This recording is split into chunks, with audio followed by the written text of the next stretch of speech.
Nous avons vécu une étape complètement dingue à nouveau sur ce Tour de France avec l'arrivée au sommet du Tourmalet où Thibaut Pinot s'est imposé et Julian Alaphilippe a fini deuxième, un doublé français. Et je crois que ce soir on peut dire que on a deux chances de gagner le Tour. Deux coureurs français peuvent remporter le Tour cette année. Pour Julian Alaphilippe, c'est assez évident puisque chaque jour il épate de plus en plus. Vendredi, il a surpris tout le monde dans le contre-la-montre de Pau.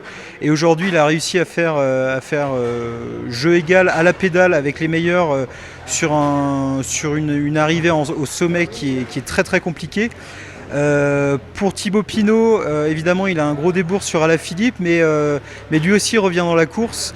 Je crois qu'il y a plusieurs raisons à ça aujourd'hui. Déjà, en termes d'état de fraîcheur, je pense qu'il est le meilleur grimpeur de ce peloton pour l'instant, et on a encore beaucoup d'étapes de montagne qui vont arriver demain à Pradalbi au-dessus de Foix, et puis la semaine prochaine dans les Alpes. Donc c'est un terrain parfaitement à sa convenance.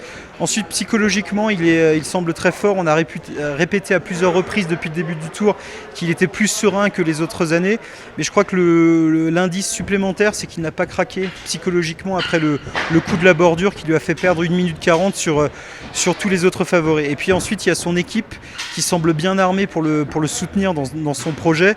Aujourd'hui, on a vu l'équipe travailler assez tôt. William Bonnet qui bossait derrière l'échappée, puis un peu plus tard Sébastien Reichenbach. On a surtout vu David Gaudu, le jeune grimpeur breton, qui a fait un boulot complètement dingue dans l'ascension du Tourmalet, de 6 à 4 km du sommet. Il a vraiment mis un coup de vis, comme on dit dans le jargon du cyclisme. Il a fait péter plusieurs favoris et il a préparé le terrain parfaitement pour Thibaut Pinot. Donc Pinot, pour moi, est encore capable de gagner le Tour.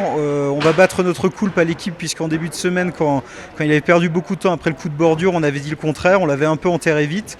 Évidemment, il y a une condition à ça, c'est que Julian Alaphilippe connaisse un jour sans, une grosse défaillance, puisqu'il est aujourd'hui à 3 minutes devant Pinot au général, ce qui n'est pas impossible, car comme je le disais tout à l'heure, il y a beaucoup de montagnes, ce n'est pas un terrain pour lui, et donc il a produit énormément d'efforts depuis le début du Tour, et il pourrait payer tout ça à un moment ou à un autre.